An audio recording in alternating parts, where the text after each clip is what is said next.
기뻐하라, 관용하라, 그리고 기도하라 라는 제목으로 여러분과 오늘 함께 은혜를 나누고 싶은데요. 여러분 본문의 말씀 많이 들어보신 말씀이죠? 많이 아시는 말씀일 것 같아요.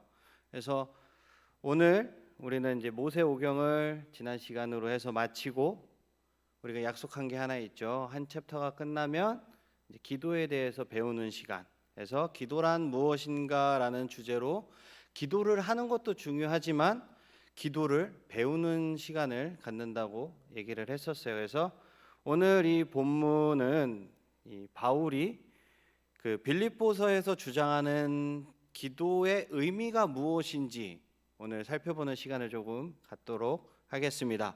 그래서 오늘의 본문은 사도 바울이 빌립보 교회에게 보내는 편지를 마무리하면서 그 중요한 빌립보 교인들에게 권면을 하는 내용이에요. 그것은 기뻐하라, 그리고 관용하라, 마지막에 기도하라. 이 세 가지로 요약을 우리가 할 수 있을 것 같아요. 근데 가만히 이것들을 살펴보면, 이 말씀들을 살펴보면 권면이라기보다는 거의 명령에 가까운 이야기, 그리고 이 명령이라기보다는 태도에 관한 이야기라는 것을 오늘 아셨으면 좋겠습니다.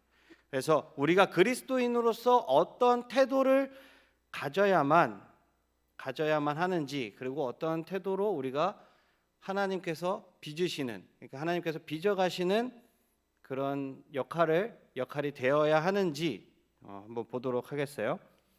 기도에는 행위적인 요소가 있죠. 우리가 무릎 꿇고 기도를 하든 있는 자리에서 손을 모아서 기도를 하든 마음을 다해서 하나님께 기도하는 이 행위의 요소가 있는가 하면 태도의 측면도 있어요.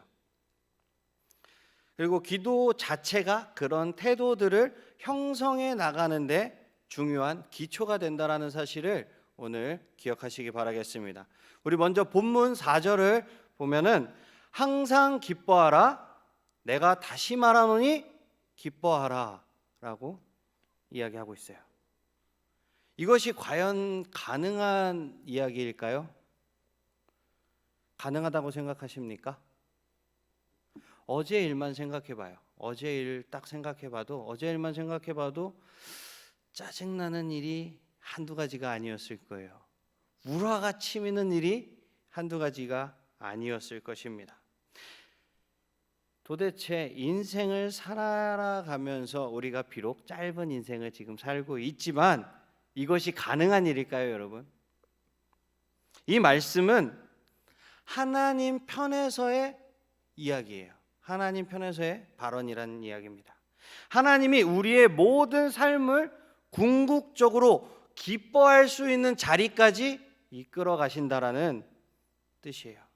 그래서 이 발언은 명령형으로 쓰여져 있지만 하나님이 우리의 삶을 주도적으로 만들어 가시겠다라는 이야기인 거예요.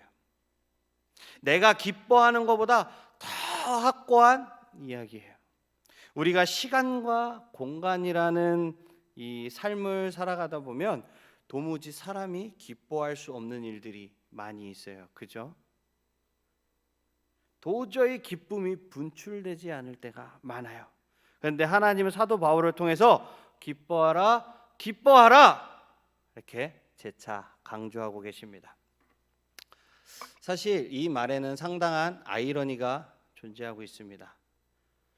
이 빌립보 교회로 지금 편지를 바울이 하는 성령님의 감동하심으로 지금 쓰고 있는 거잖아요. 지금 이 빌립보서를 쓰고 있을 당시에 바울이 어디에 있었는지 혹시 아시는 친구 있어요? 아는 친구? 네, 감옥에 있었어요. 감옥에. 바울이 이 글을 쓰고 있는 그 당시에 그곳은 감옥이에요. 뼛속 깊이 그 고대 시대의 감옥, 지하 엄청난 땅굴을 파서 지하에 그 한기를 맞으면서 뼛속으로 파고드는 그 추위를 견디면서 자신을 도와준 그 성도들에게 이 글을 지금 쓰고 있는 것입니다. 어떻게 쓰고 있어요? 기뻐하라고. 근데 성도들이 이 글을 딱 받아들었을 때 이런 생각도 한번 해봤을 것 같아요. 우리 사도 바울 선생님께서 이 감옥에 오래 계시다 보니까 정신이 좀 혼미해지셨나? 어떻게 바울 감옥에 있으면서 기뻐하라고 할 수가 있지? 이런 생각을 했을 수도 있을 것 같아요. 하지만 이 말씀은 아까도 얘기했던 것처럼 우리를 향한 명령형으로 되어 있지만 사실은 하나님의 주권 속에 하나님이 성도들의 삶을 그렇게 인도하시고 만들어 가시겠다라는 하나님의 선언입니다. 믿으십니까? 아멘. 오늘 이 말씀 꼭 붙드시길 바라겠습니다. 우리 6절 한번 보도록 할게요. 자, 6절 다 같이 한 목소리로 한번 읽어볼까요? 시작. 아무것도 염려하지 말고 다만 모든 일에 기도와 간구로 너희 구할 것을 감사함으로 하나님께 아뢰라. 마찬가지로 6절을 보면 아무것도 염려하지 말고라고 되어 있어요. 그러니까 이 말씀은 이런 의미가 되는데 잘 들어보세요. 보통 걱정되는 상황에 처해졌을 때 우리는 어떻게 합니까? 어떤 생각을 하죠? 아, 이거 잘못되면 어떻게 하지? 이러다가 내가 망하면 어떻게 하지? 이거 내가 위험해지는 거 아니야? 이렇게 생각을 많이 할 거예요. 그죠? 근데 이런 상황에서 사람의 마음이 궁극적으로 긍정적인 쪽과 부정적인 쪽, 둘 중에 어느 쪽으로 많이 치우치게 될 것 같아요? 아무래도 사람의 생각은 부정적인 쪽으로 많은 생각이 치우치게 돼요. 늘 부정적인 쪽으로 우리 마음이 기울어진다라는 거죠. 그래서 염려라는 게 생기는 거예요, 우리 마음에. 근데 염려하지 말라는 이 사도 바울의 뜻은 이런 거예요. 염려의 결과에 대한 승패를 하나님이 붙들고 있다라는 뜻이에요. 이해가 되세요? 그러니까 다시 얘기하면 네가 걱정한다고 해서 안 될 일이 되고 네가 걱정한다고 해서 될 일이 안 된다, 이런 뜻이 아니라는 거예요. 그러니까 우리가 이것이 될까 말까 걱정한다고 될 일이 안 되고 안 될 일이 된다? 아니다. 그렇지 않다라는 거죠. 씨를 뿌려놓고 우리가 이제 화단에다가 씨를 뿌려놓고 이 꽃이 필까? 이게 잘 자랄까? 염려는 할 수 있어요. 그러나 결국 그 염려는 우리 인생의 대부분을 부질없는 시간이 되고 만다라는 거죠. 왜냐하면은 승패가 내 손에 있다 없다? 내 손에 없다. 그러면은 그 승패는 누구한테 있다? 하나님께 있기 때문입니다. 믿으십니까? 아멘. 우리 첫 번째 키워드 한번 띄워주세요. 우리 첫 번째 키워드 한번 읽어보도록 하겠습니다. 시작. 기도는 하나님께 주권을 맡기는 태도이다. 그러니까 기도는 하나님께 모든 주권을 맡기는 태도입니다. 기도는 우리의 삶의 희노애락과 수많은 사건, 사연들을 하나님께 맡기는 싸움이에요, 여러분. 우리가 붙들고 있는 것과 하나님께 맡기는 것, 어느 것이 더 확실한 삶일까요? 확실해지는 삶일까요? 하나님께 주권을 맡기는 삶이 더 확실하고 견고하겠죠? 그죠? 그러면은 우리 어떻게 해야 되죠? 하나님께 모든 것을 맡기는 우리 청소년부 친구들이 되시기를 축복합니다. 아멘. 그러니까 지금 우리가 가는 그 길이 안개 속 같고 아무것도 보이지 않는 것이 솔직히 사실이에요. 왜? 우리는 미래를 알 수 없기 때문에. 우리가 미래를 향한 계획을 세우고 앞으로 그 계획을 위해서 열심히 공부하고 있잖아요. 그리고 우리 운동하는 친구들은 미래를 향해서 지금 운동을 열심히 하고 있고, 그죠? 근데 그것은 확정이 아니라 내가 그 꿈을 향해서 달려가는 거죠. 그래서 아무것도 보이지 않는 것이 솔직한 이 사실이지만 그럼에도 하나님께서 우리로 하여금 거듭 강조하여서 기뻐하라고, 염려하지 말라고 명령하시는 거예요. 하나님께서 명령하시는 것은 반드시 이루시겠다라는, 본인이 이루시겠다라는 그 약속을 전제하고 있음을 기억하시기 바랍니다. 아멘. 그래서 우리에게 요구되는 태도는 하나님께서 우리 인생의 마지막 결과를 그렇게 바꾸어 가실 줄을 믿고 우리에게 맡기신 그 일을 우리는 스스로 감당해 나가는 거예요. 그렇다면 여러분, 기도는 무엇일까요? 어쩌면 하나님을 믿기만 하고 기도할 필요는 없는 거 아니야? 라고 생각하는 분이 있을 수도 있을 것 같아요. 그러나 오히려 그 반대라는 거 기억하시기 바랍니다. 우리는 기도하면서 하나님을 알아가요. 하나님의 전능하심과 그 사랑, 하나님의 주권을 의지하는 법을 배워나가는 겁니다.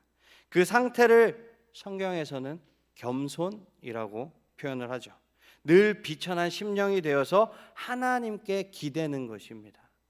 아멘. 아멘. 자, 우리 두 번째 키워드 한번 띄워줘 보세요. 두 번째 키워드 우리 큰 목소리로 한번 읽어보도록 하겠습니다. 기도는 결과에 대한 조건이 아니다. 기도는 결과에 대한 조건이 아니에요. 우리가 기도했으니까 되고 기도 안 하면 안 되고 이런 것이 아니라고 좀 전에도 얘기를 했잖아요. 그래서 우리가 8월 2일 날 기도는 하나님이 준비하신다라고 제가 여러분과 은혜를 나눴는데 혹시 기억나시는 친구 있나요? 있을 줄로 믿어요. 아멘.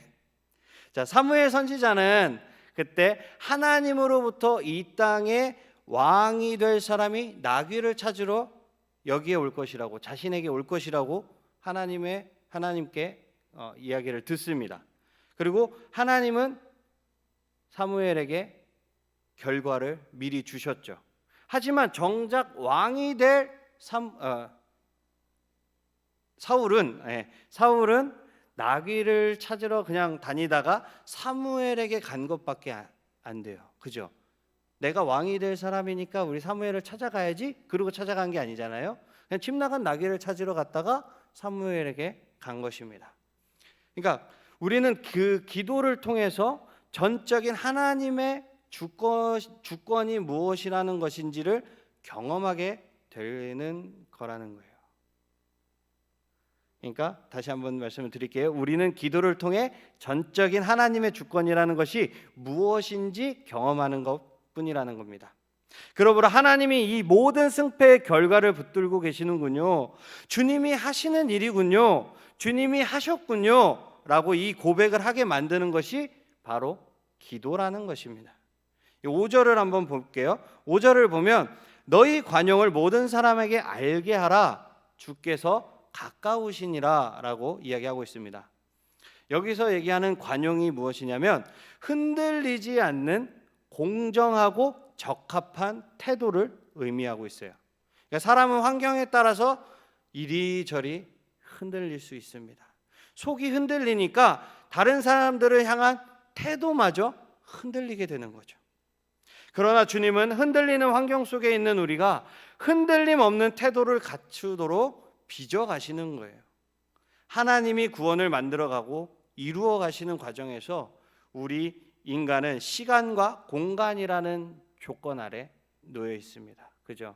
우리는 시간과 공간이라는 조건 안에서 살아가고 있어요. 근데 이것은 솔직한 얘기로 하나님에게는 필요 없는 개념이에요. 하지만 인간을 설득하고 구원해서 완성의 그 자리까지 이끌어 가려고 할 때는 하나님이 시간이라는 영역과 공간이라는 이 삶에서 만들어 가신다라는 거예요. 그 길은 여러 지형과 시험이 있는 길입니다, 여러분. 하나님은 그 시간과 공간에서 우리를 만들어 가시는데 우리는 낮음과 부함 사이에서 티격태격하고 울고 불고 슬펐다가 기뻤다가 계곡에 빠졌다가 산에 올라갔다가 요동치는 그런 삶을 살아가는 거예요. 물론 어떤 사람은 몸도 건강하고 돈도 많고 인품도 좋고 그야말로 모든 것을 다 갖춘 것 같은 사람이 있어요. 그런데 어떤 사람은 정말 어려서부터 모태신앙으로 하나님을 믿고 의지하면서 선교란 선교는 다 쫓아다니고 캠프란 캠프는 다 다니고 교회 일도 열심히 하고 봉사도 열심히 하는데 나중에 성인이 돼가지고 면접 보면 면접 보는 것마다 떨어지고 대학은 삼수 사수 하고 이런 사람들이 있어요. 하는 일이 다 안 되는 거예요. 그래서 내 인생은 왜 그렇습니까? 왜 이렇게 인생이 불공평한 것입니까? 라는 질문이 우리의 마음을 괴롭힐 때도 많이 있을 거예요.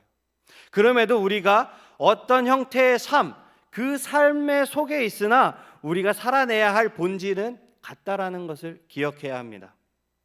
세상적인 축복을 다 받은 것 같은 사람은 어떤 삶을 살아야 할까요?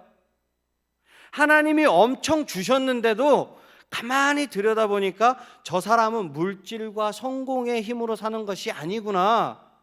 그것을 이 땅에, 이 세상에 그려내야 하는 거예요. 드러내야 하는 거예요.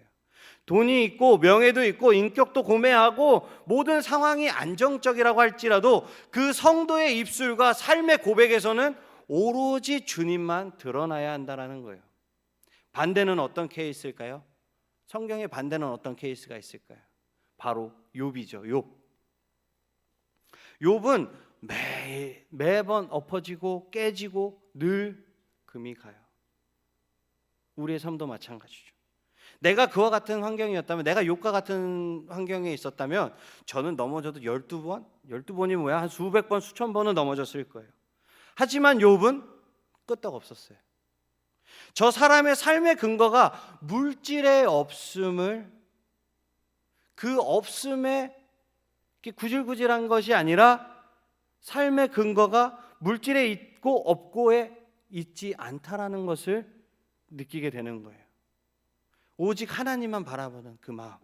바울도 마찬가지인 거예요. 이 글을 감옥에서 쓰고 있어요. 손에는 착고를 차고 손발에는 착고를 차고.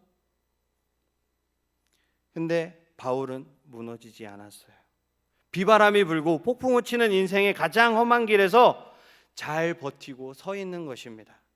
그러므로 성도는 이러한 영성의 신비를 드러내는 존재여야 한다는 거예요, 여러분.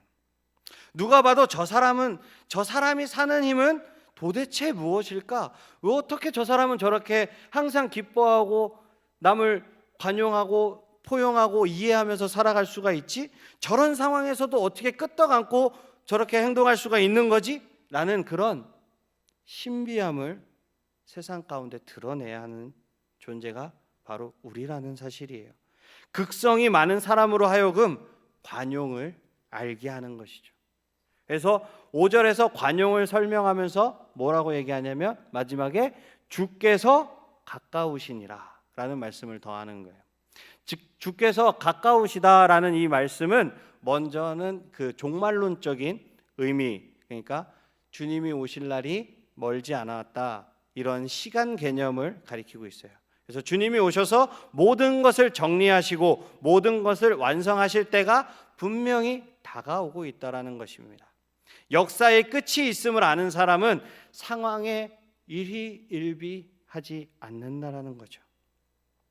하나님이 마침내 이루신다는 그 믿음이 있을 때 우리는 흔들림 없는 태도로 살아갈 수 있는 거예요. 그러면서 동시에 주님이 우리의 삶을 살피고 계신다라는 의미가 주께서 가까우시다라는 말씀에 담겨져 있는 거예요. 성도는 홀로 있는 존재가 아니에요. 그죠? 여러분 곁에는 여러분 혼자 사는 것이 아니라 하나님께서 항상 함께 가까이에서, 아니 우리 안에서 우리를 인도하고 계신 줄 믿으시기 바랍니다. 주님의 눈동자는 항상 우리를 향하고 계세요. 주님의 손길은 항상 우리를 향해 펼쳐져 있습니다. 믿으십니까? 아멘. 성도는 눈에 보이는 것을 의지하면서 사는 존재가 아니에요. 그리스도인은 보이지 않지만 함께 하시는 그 주님으로부터 힘을 얻으며 사는 존재입니다. 하나님이 가까이 계시다는 그 믿음 안에 있을 때 우리는 상황과 사람에 흔들리지 않을 수가 있어요. 그 힘은 6절에서 말씀하는 것처럼 모든 일에 기도와 간구로 감사함으로 하나님께 구하는 것에서 나옵니다. 주님이 우리의 마음과 생각을 지키시기 때문이죠. 그렇기에 기도하는 사람의 대인관계와 태도는 달라질 수밖에 없는 거예요. 사람들 때문에 흔들린다면 기도해야 합니다. 사람들을 향한 태도에 일관성이 없다면 기도해야 하는 거예요. 환경이 바뀌고 사람들도 변하지만 신실하신 하나님은 변하지 않습니다. 아멘. 그 주님께 우리의 존재를 의탁해서 드리는 것, 하나님께 모든 것을 맡기는 것, 그것이 기도인 것입니다. 그러므로 우리는 인생의 험로를 하나님 앞에 매달리고 부르짖고 그분의 자비를 구하면서 걸어가야 하는 거예요. 기도 속에 깊이 들어가 하나님을 알아가고 하나님께 우리의 인생의 주권이 있고 이 모든 결과를 하나님이 만들어낸다는 사실을 인정하고 그 앞에 하나님 앞에 서야 하는 거죠. 그것이 기도를 통해 우리의 인생을 빚어가시는 하나님의 경륜입니다. 사실 사도 바울은 지금 이 놀라운 경륜에 대해서 이제 글을 쓰면서 편지를 하고 있지만 그것은 바울 스스로 안에서 경험된 진리이기도 했어요. 그래서 바울은 이어지는 구절에서 다음과 같이 얘기하는데 우리 뭐라고 얘기하는지 한번 빌립보서 4장 11절에서 13절의 말씀 우리 한번 읽도록 하겠습니다. 내가 궁핍함으로 말하는 것이 아니니라. 어떠한 형편에든지 나는 자족하기를 배웠노니 나는 비천에 처할 줄도 알고 풍부에 처할 줄도 알아. 모든 일 곧 배부름과 배고픔과 풍부와 궁핍에도 처할 줄 아는 일체의 비결을 배웠노라. 내게 능력 주시는 자 안에서 내가 모든 것을 할 수 있느니라. 아멘. 여기서 우리가 좋아하는 성경 구절이 하나 또 나왔어요. 뭐죠? 내게 능력 주시는 자 안에서 내가 모든 것을 할 수 있다라는 그 고백입니다. 한때는 이 구절을 자기 확신, 자기 긍정의 말씀으로 오해한 경우가 많이 있어요. 그런데 바울은 지금 처해 있는 상황이 어떻다고요? 감옥 안에서 성도들이 전달해주는 그 위로의 물품들을 받으면서 지내는 그런 곤핍한 상황이었습니다. 매여 있는 상황이고 답답한 상황이었어요. 사람들이 보기에도 떳떳하고 자랑스러운 그런 상황이 아니었죠. 그럼에도 바울은 능력을 이야기하고 있습니다. 어떤 능력이죠? 어떤 힘일 것 같아요, 여러분? 어떤 상황에서도 흔들리지 않는 능력이요? 힘인 거예요. 상황에서 나오는 힘이 아니라 사람들 안에서 나오는 힘이 아니라 그리스도께서 주시는 힘이라는 겁니다. 마음만 먹으면 다 할 수 있다 이런 말이 아니라는 거예요. 모든 상황을 감내하고 갈 수 있는 그 힘을 그리스도께서 예수님께서 하나님께서 우리에게 공급해 주신다라는 의미예요. 우리는 이 단순한 진리를 놓칠 때가 너무나도 많이 있어요. 그래서 상황에 너무나 쉽게 휘둘리고 흔들립니다. 감사를 잃어버리는 거죠. 하지만 그리스도가 내 안에 충만히 거하시면 감사가 떠나지 않아요, 여러분. 그러나 우리가 그 사실을 잊어버리면 환경 가운데 불평만 늘어날 뿐입니다. 일하시는 하나님이 보이지 않는 거예요. 그냥 이대로 죽을 것 같다는 생각에 두려움이 엄습해 오는 거예요. 그러나 우리를 대신하여 죽으시고 부활하시는 그 그리스도를 바라볼 때 우리는 다시 일어날 힘을 얻습니다. 용기를 얻습니다. 그래서 바울은 빌립보서 3장에 이 힘을 부활의 권능이라고 표현을 했어요. 우리 3장 10절 11절 한번 함께 읽어보도록 하겠습니다. 시작. 내가 그리스도와 그 부활의 권능과 그 고난에 참여함을 알고자 하여 그의 죽으심을 본받아 어떻게 해서든지 죽은 자 가운데서 부활에 이르려 하노니. 이게 얼마나 역설적인 얘기예요. 부활의 능력을 언제 경험한다고요, 여러분? 놀랍게도 우리가 그의 죽으심을 따라갈 때입니다. 모든 것이 만족스럽고 모든 것이 평화로울 때가 아니라 그리스도의 남은 고난이 우리 육체에 채워지면서 눈물 흘리며 주님을 따라가는 그 자리에서 오히려 그분의 부활의 능력이 우리 안에 나타난다고 이야기하고 있는 거예요. 우리가 우리의 유익을 쫓아서 살아갈 때 편안하고 쉬운 길을 추구할 때 경험하는 능력이 아니라는 겁니다. 오히려 그리스도의 영광을 바라보고 그분의 죽으심을 짊어지고 우리가 나아갈 때 우리 가운데 나타나시는 것이 부활의 권능이라는 거예요. 그리고 이렇게 부활의 권능을 경험하며 나아가는 그 사람들은 내가 모든 것을 할 수 있다.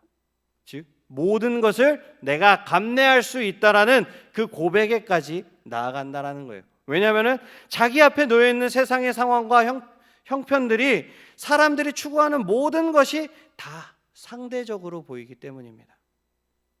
그래서 바울은 이렇게 고백을 해요. 빌립보서 3장 7절 8절에 그러나 무엇이든지 내게 유익하던 것을 내가 그리스도를 위하여 다 해로 여길 뿐더러 또한 모든 것을 해로 여김은 내 주 그리스도 예수를 아는 지식이 가장 고상하기 때문이라. 내가 그를 위하여 모든 것을 잃어버리고 배설물로 여김은 그리스도를 얻고 라고 이야기를 하고 있어요. 이것은 우리 일상에서도 매일 벌어지는 결단이고 매일 벌어지는 싸움이에요. 어느 쪽을 붙잡아야 영원한 이익입니까? 그것이 확인되고 그것에 대한 확신이 들 때 우리는 기존에 쫓던 것을 감히 배설물로 여기고 벗어 던질 수가 있는 겁니다, 여러분. 아멘. 아멘. 진짜 영광을 만난 사람은 아까울 게 없어요. 그죠? 우리 보화, 밭을 갈다가 보화를 찾은 이야기 많이 알죠? 그 사람이 어떻게 하면은 자기의 모든 재산을 팔아서 그 밭을 살 수가 있었죠? 그 밭에 보화가 숨겨져 있는 것을 알았기 때문이에요. 그죠? 우리가 여기서 느낄 수 있는 것은 보화를 발견한 자만이 할 수 있는 그 결단인 것처럼 우리도 그리스도의 그 죽으심과 그 부활의 권능을 우리의 삶에 체험하고 우리가 그것을 몸에 짊어지고 세상과 구별되어 살아갈 때 할 수 있는 결단이라는 겁니다. 얼마나 내 생애 속에 하나님과 그리스도의 그림이 드러나는가, 이것이 우리의 관심사여야 해요. 세상 사람의 가치 기준에서 내가 얼마나 떳떳하고 내가 얼마나 잘난 모습으로 드러날 수 있는가, 이런 싸움을 건다면 우리는 아직 멀었다라고 생각할 수밖에 없습니다. 온 세상이 덤벼도 내 생애를 통해 하나님의 그림이 드러날 수 있다면 기꺼이 견딜 수 있다는 마음이 우리에게 있어야 한다는 겁니다.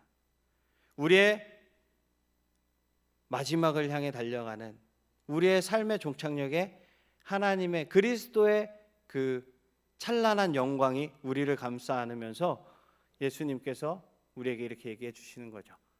잘하였도다 착하고 충성된 종아. 얼마나 하나님께 저는 그런 얘기를 참 듣고 싶기도 하고 들으면 정말 너무 감격스러울 것 같아요. 그죠? 여러분들도 우리의 인생의 마지막에 하나님께서 잘하였도다 충성된 종아, 착하고 충성된 종아, 이렇게 부르시는 삶을 앞으로의 삶에서 살아가시기를 축복합니다. 아멘. 우리 마지막 키워드 읽고 기도하는 시간을 갖도록 하겠습니다. 우리 마지막 키워드 큰 목소리로 한번 읽어볼까요? 시작.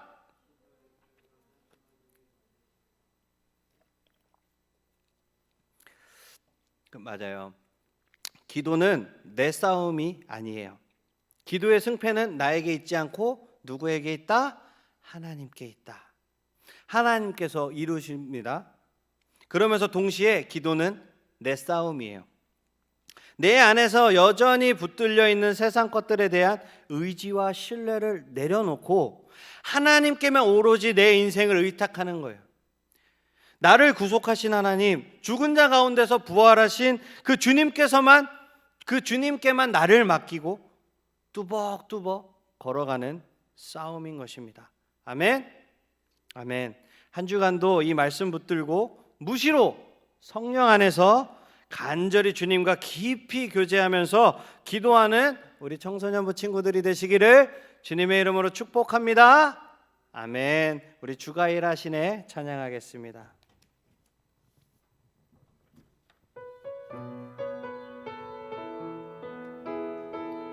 날이 저물어 갈 때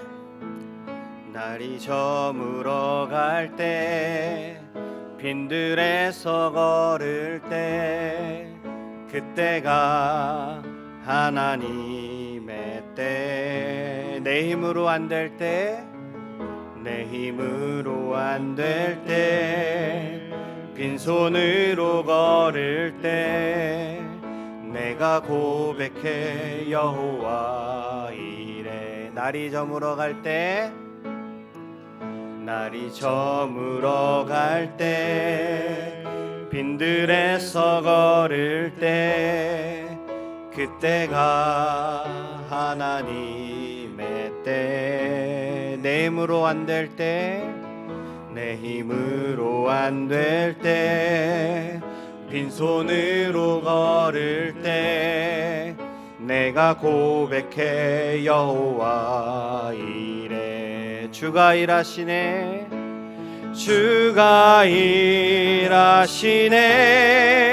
주가 일하시네. 주께 아끼지 않는 자에게 주가 일하시네, 주가 일하시네. 신뢰하며 걷는 자에게. 우리 모인 이곳에, 우리 모인 이곳에 주님 함께 계시네. 누리네 아버지 은혜. 적은 떡과 물고기, 적은 떡과 물고기, 내 모든 걸 드릴 때 모두 고백해 여호와 이래. 주가 일하시네, 주가 일하시네, 주가 일하시네. 주께 아끼지 않는 자에게 주가 일하시네, 주가 일하시네, 주가 일하시네. 신뢰하며 걷는 자. 우리 한 번 더. 주가 일하시네, 주가 일하시네, 주가 일하시네. 주께 아끼지 않는 자에게 주가 일하시네, 주가 일하시네. 신뢰하며 걷는 자에게. 사랑의 하나님 감사합니다. 아버지 하나님, 우리에게 이렇게 말씀을 주시고, 아버지 하나님, 주님께서 일하시는, 주님께 모든 것을 맡겨드리고 주님과 함께 동행하며 나아가는 우리 귀한 청소년부 친구들이 다 되게 하여 주시옵소서. 오늘의 말씀처럼 항상 기뻐하고 모든 삶에 관용하며 주님께 기도하는 삶을 살아갈 수 있도록 주님 축복하여 주시옵소서. 감사드리며 귀하신 예수님의 이름으로 기도드렸습니다. 아멘. 이 시간 몸이 아픈 친구들은, 아픈 곳에 문제가 있는 친구들은 가슴에 손을 얹으시기 바랍니다. 제가 기도하겠습니다. 치료의 하나님, 여호와 라파의 하나님, 이 시간 주님의 말씀에 의지하여 믿음으로 손을 얹었습니다. 이 시간 믿음으로 손을 얹은 곳마다 병든 몸을 치료하여 주시고 회복시켜 주시고 모든 질병은 사라지게 하여 주시옵소서. 사지백체 5장 6부는 강건해지고 뼈 마디마디마다 건강해지며 온전하게 하여 주시옵소서. 모든 피부와 세포는 다시 재생되어지고 모든 염증은 가라앉게 하여 주시옵소서. 멍든 곳은 사라지게 하시고 부러진 뼈는 다시 붙게 하시고, 아버지 하나님, 모든 연골들이 아버지 제자리를 찾게 하여 주시옵소서. 샬롬의 하나님, 마음에 소원이 있어 가슴에 손을 얹었습니다.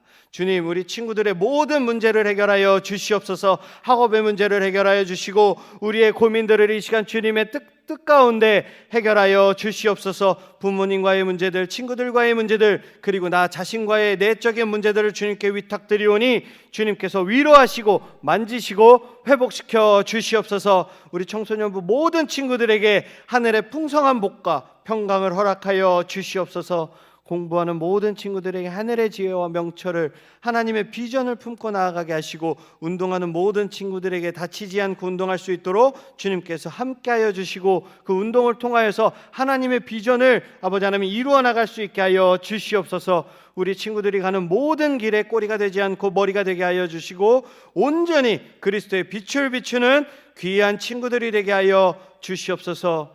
사랑의 주님, 은혜의 주님, 질병의 세력 가운데서 이 땅을 회복시켜 주시고 이 땅에 주님의 자비를 부어 주시옵소서. 코로나19의 위험 가운데서 우리를 지켜주시며 주님의 뜻이 우리 교회를 통해서 우리 청소년부를 통해서 이루어지게 하시며 주님을 목소리 높여 찬양하고 예배하게 하여 주시옵소서. 사랑의 주님, 말씀에 감사하여 주님께 귀한 예물 올려드렸습니다.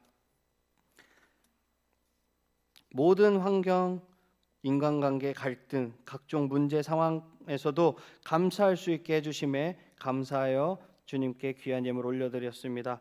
그리고 감사의 제목을 적지 않고 감사하여 주님께 올려드린 예물, 주정헌금 그리고 11월 기도의 제목들을 주님 앞에 올려드립니다. 주님께서 흠양하여 주시고 이 예물들이 사용되는 모든 곳마다 그리스도의 향기가 흘러넘치게 하시고 주님께서 30배, 60배, 100배의 크신 축복을 더하여 주시옵소서. 손이 비어 드리지 못한 손길 가운데 주님께서 동일한 축복을 부어 주시옵소서. 사랑의 주 하나님, 저희들은 죄인입니다. 이 시간 예수님을 나의 구원자 또 나의 주님으로 내 마음에 모시기를 소원합니다. 주 예수님, 지금 내 마음에 들어와 주시옵소서. 나의 모든 죄를 십자가 위에서 다 해결하여 주신 주님, 나를 용서하시고 내게도 영생을 주시옵소서. 이제 예수님은 나의 구원자 또 나의 주님이십니다. 하나님은 나의 아버지가 되시고 나는 하나님의 자녀가 되었습니다. 나를 구원해 주셔서 감사합니다. 지금부터 영원토록 나와 함께하여 주시옵소서. 여호와는 내게 복을 주시고 너를 지키시기를 원하며 여호와는 그의 얼굴을 내게 비추사 은혜 베푸시기를 원하며 여호와는 그 얼굴을 내게로 향하여 드사 평강 주시기를 원하노라. 아멘.